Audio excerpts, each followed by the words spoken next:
چۆن ئێمە سوود لە قورئان وەربگرین بۆ بارودۆخێکی شێواوی ئێستای هەرێمی کوردستان. قورئان دەخوێنن بەڵام لە گەرویان ئەو دیو نابێ، واتە هەر لە مێشتیاندا وەکو معلومات و زانین، بەڵام نەگۆڕاوە بۆ بوونە حاڵ و توانین.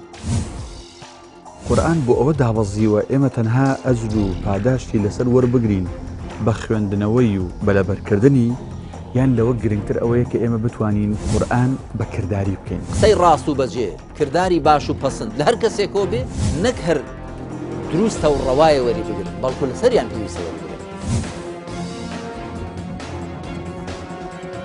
هەموو ئەو گەلوونەتەوانەی کە هەوڵ دەدەن باش لە قورئان تێ بگەن و باش پێ و پابند بن، قورئان گۆڕانیان بەسەردا دێنێ. بۆ جەنابەت ئەمانگێڕیتەوە بۆی کە گوێ لە قورئان بگرین بۆ چارەسەرکردنی ئەم دۆخەی کە خۆمان تێکمان ناوە. پێغەمبەری خوا عەلەیهی سەڵات وەسەلام هەڵنەستاوە بە تەفسیرکردنی هەموو قورئان، چونکە قورئان زۆربەی هەرە زۆری ڕوونە بۆ ئەهلی خۆی.